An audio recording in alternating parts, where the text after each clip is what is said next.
Hello, everyone, and welcome to The Big Picture. I'm Judge Penny Wolfgang.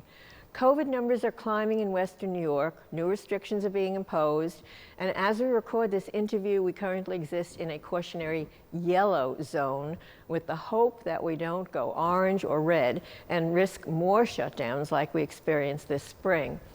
Here with an update on where we stand as a community, on testing, and the prospect of a vaccine is our very good friend, Dr. Raul Vazquez from G Health Enterprises. That includes his urban family practice and other medical services. Welcome, Dr. V. It's good to see you. So good to see you again. So, Doctor, where do we stand now with COVID rates in Western New York? Well, I think, what we've been able to do is we have the rapid testing going on, and that kind of gives you that sort of it's a real-time kind of a data pool. And we're seeing about 10%, anywhere from 10 to 15% of the population that we're testing is coming back positive. And what I'm worried about is the trends. The trends have been, we went from about, on the total pool of the population of about 1.5 positive. Now we're about almost 20%.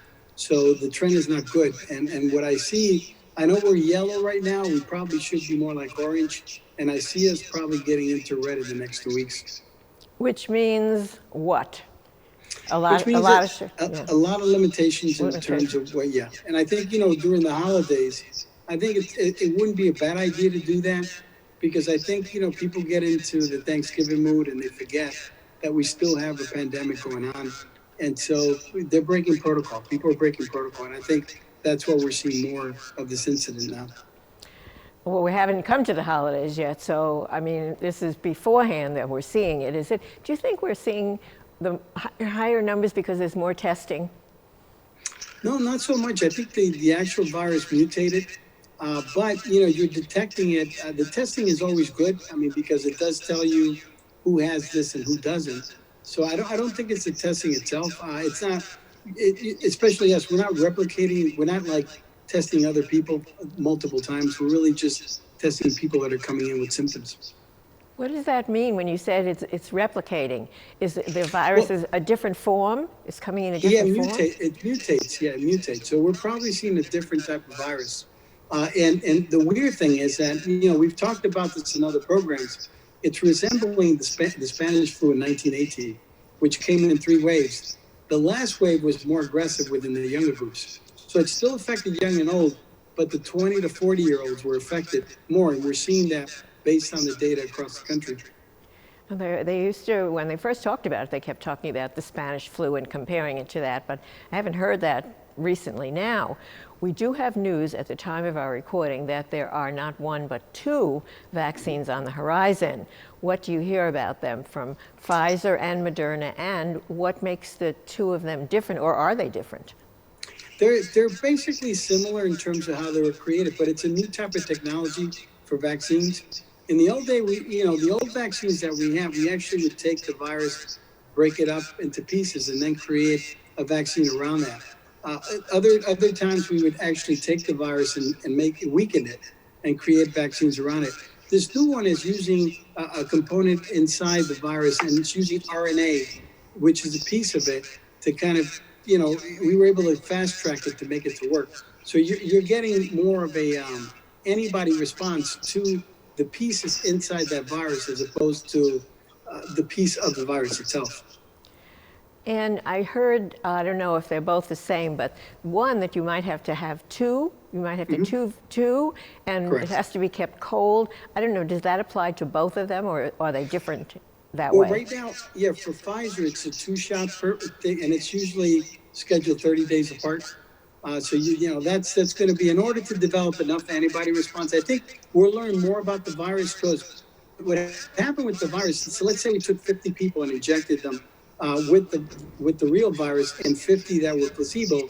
As we're running into this new infection, that's how we're detecting whether these vaccinations work. So out of the first set, only 10 people caught the virus that were immunized, and 90% of the people that weren't immunized got the virus. So that's why it's showing the effectiveness. And the new vaccine is looking the same. So it looks like it's going to work. Well, that's really encouraging, but trying to get it to the people is going to be another issue. I mean, That's going to be, I think if you have two companies, remember, we did get into the H1N1 swine flu, not very similar in terms of a coronavirus. So I think mass production I think I don't think we will, I'm hoping by December to January to actually see a vaccine out in the field, but you're going to have a lot of sort of misperceptions. A lot of people, I'm not taking that vaccine, or other things are going to come out. So we need a lot of education so that people understand whether this vaccine is safe or not. And I think, we have different entities with the health department that are looking at the best way to kind of relay that information to the public and doctors. Right, because it's going to be new and people are going to be afraid because of all the publicity that it's not safe and all the political aspects of it. So that is definitely going to be a problem. Remind me, we were just talking about the testing before, and there's more and more testing, but there seems to be different kinds of tests. There's ones that take a few days. There's what they call rapid testing. What's the difference between the tests to begin with? Well, the actual COVID test that we do nasally, that's a PCR test. And what they do is that's the one that gets put in a medium and then it's taken away. And usually we could get a turnaround in a day. Sometimes when there was a lot of cases, it gets pushed out to 2 days, 3 days, and we've gone as far as a week to get results in the past. Now Abbott has this rapid test, which is a COVID test. That's what we have here at the facility. Sensitivity, specificity for this test is actually pretty good, and the FDA approved it. And I think because there's such a larger incidence of the COVID vaccine, these tests become much better to perform. But what happens here is in the past, they were often say they weren't as great. But what we were doing is we were taking a nasal swab, putting it in a reagent, and then sending it somewhere. When you send this thing somewhere, you want to keep that virus alive. Otherwise, you're testing nothing on the test. With the new machines, and we have 13 of them, we actually test, put them in the reagent, and run the test right there. Within 10 to 15 minutes, you know whether you're dealing with COVID. The other thing, too, is we're also, if you have symptoms, we're running also the flu.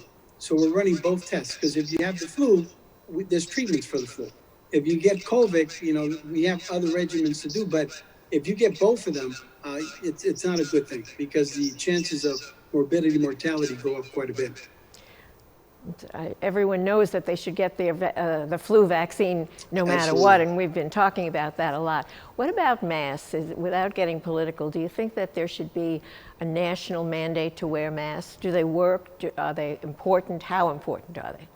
Well, I think the masks work more if you have it, not to spread it. I think that becomes the other thing. But if you have two people wearing masks, the likelihood is that you won't have sort of the exchange take place. So if you're both wearing masks and you're 6 feet apart, the chances of transmission go down drastically. So masks, I still recommend them. I think they're very important, depending on what type of mask you use. So if you're in a medical setting, you need the N95s. You need surgical masks because remember, the size of this virus is 0.125 microns, very small. It can get through a lot of different types of tissue. But if you have a surgical mask and an N95 in a medical establishment, 90 to 95% of those viruses won't be able to get through. If you're wearing a cloth mask, now you're looking at about 40 to 50%. So they shouldn't be used in the medical establishment, but they're good if you're going to locations, if you're outside, if you're going to places like the shopping malls, that you do have protection because, again, you're far, 6 feet apart from anyone, and you're protecting, you're getting less of the dose getting through, but only 40% effective on the cloth mask. But isn't time a factor too? Don't you have to really, I just told John this, but I think I made it up. You have to be close enough and... For 15 minutes, yes. I was right. I thought so. Yes. I mean, yes, 6 feet, 15 minutes is what triggers everything. And they have a COVID-19 app now. So if you're around someone that gets diagnosed, it actually gives you a notification. So it's something that you should go in and download, and the state has it. And anyone can get it? I think I know on the iPhones they have it. I would assume the Android has the same type of findings, but once you activate it, anyone else that gets diagnosed they're using that data to let you know that, by the way, you were exposed to someone, because it'll keep, sort of the time and location, and that's what notifies whoever gets exposed to it.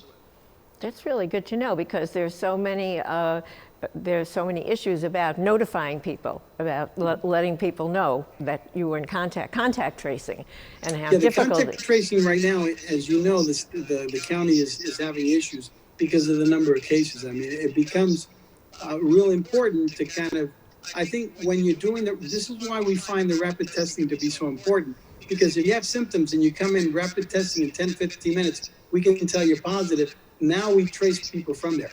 At least the people that are in your home, which are often the ones at greater risk. So you can bring them in, test them, and figure out who needs to do what during the time. Okay, but that's why the rapid testing, it gives you that point of care, and then you can start to kind of explore how you were at an event, you were at a Super Bowl, a Bills game. All these things are where you're kind of tracking and figuring out what went wrong. Well, you shouldn't mention the Bills game. You just ruined our day here. But okay, when we come back, we're going to get some more great information from Dr. Raul Vazquez. So please stay with us. We'll be right back.